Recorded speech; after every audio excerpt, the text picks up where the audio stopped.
আসলে এটা আমাদের সকলের একটা অসচেতনতা।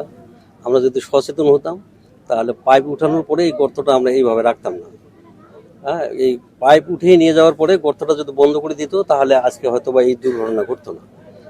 যেহেতু উনি গর্তটা বন্ধ করে নেয়, ছোট একটা বাচ্চা গতকাল আনুমানিক 2 বছর বয়স, সে বাচ্চাটা খেলতে খেলতে হঠাৎ করে সে গর্তের ভিতরে পড়ে যায়। আমরা সংবাদ পাওয়ার সঙ্গে সঙ্গে আমরা 8টা ইউনিট ঘটনাস্থলে আমরা তাৎক্ষণিক চলে আসি। এসে এখানে স্থানীয় লোকজনের আমরা সহযোগিতা গ্রহণ করি।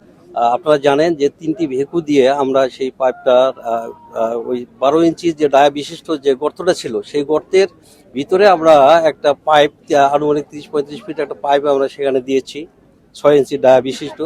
পাইপটা আনুমানিক 35 ফিট কাছাকাছি যাওয়ার পরে পাইপটা আর নিচে যাচ্ছে না। তা আমাদের একটা ধারণা হয়তো বা এখানে বাচ্চাটা থাকতে পারে কিংবা কোনো কারণে হয়তো পাইপটা আটকে যেতে পারে। এই কারণে আমরা ভেকুর সাহায্য নিয়ে আপনাদের সকলের সার্বিক সহযোগিতা নিয়ে আমরা ওই 35 ফিট পর্যন্ত খনন কাজ প্রায় শেষের দিকে এসে গেছে। আমরা ওই পর্যন্ত গেলে আমরা বুঝতে পারবো যে কেন 6 ইঞ্চি ডায়া বিশিষ্ট পাইপটা আর নিচে নামতেছে না। এটার যদি আমরা কুলে খুঁজে পাই আলহামদুলিল্লাহ আমরা রেস্কিউ করে নিয়ে আসতে পারবো, আর না হলে আমরা সার্ভিশন ক্যামেরা দিয়ে তার অবস্থান কোথায় আমরা এটা নিশ্চিত করবো।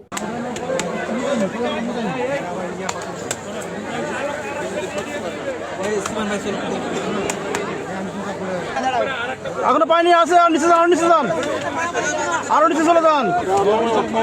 যাচ্ছে যাচ্ছে যান, যাচ্ছে তো এখনো।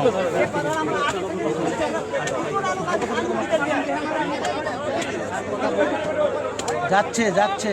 বাচ্চাটাকে ভেন্টিলেশনের ব্যবস্থা করা হয়েছিল যেন তার অক্সিজেন সাপ্লাইয়ের কোনো ঘাটতি না হয়, এবং সাথে সাথে আমরা অ্যাম্বুলেন্স এবং মেডিকেল যে সাপোর্ট সেটা সব কিছু রেডি রেখেছিলাম, ডক্টর সহ, যেন বাচ্চাটাকে জীবিত উদ্ধার করা গেলে সাথে সাথে আমরা তাকে চিকিৎসা দিতে পারি। এখন আমাদের হয়তো দুর্ভাগ্য, আমরা এখন পর্যন্ত এত চেষ্টা করেও আমরা আমাদের সিটি কর্পোরেশন থেকে এবং এছাড়াও লোকালি অ্যারেঞ্জ করে 2টা এক্সকেভেটর, মোট 3টা এক্সকেভেটর দিয়ে আমরা এখানে মাটি কেটে বাচ্চাটাকে উদ্ধার করার চেষ্টা করছি, কিন্তু এখন পর্যন্ত দুর্ভাগ্যের কথা যেটা বললাম যে বাচ্চাটাকে উদ্ধার করতে পারিনি। তবে আমাদের উদ্ধার কার্যক্রম চলমান আছে এবং আপনারা দেখতে পাচ্ছেন যে এখানে একটা পাইপ দেওয়া আছে, আমরা পাইপটার উপর থেকে আমরা বসিয়েছি যেন মানে পাইপটাও আসলে এটা চিন্তা করে যেন বাচ্চাটার মানে আশেপাশে থেকে মাটি টাটি যেন আরো না যায়। এখন এই পাইপটা যতদূর পর্যন্ত নামবে, ফায়ার সার্ভিস বলেছে যে ততদূর পর্যন্ত আমরা মাটি কেটে আমরা যাব বাচ্চাটার কাছে রিচ করার জন্য। তো আশা করি আমরা বাচ্চাটাকে উদ্ধার করতে পারবো।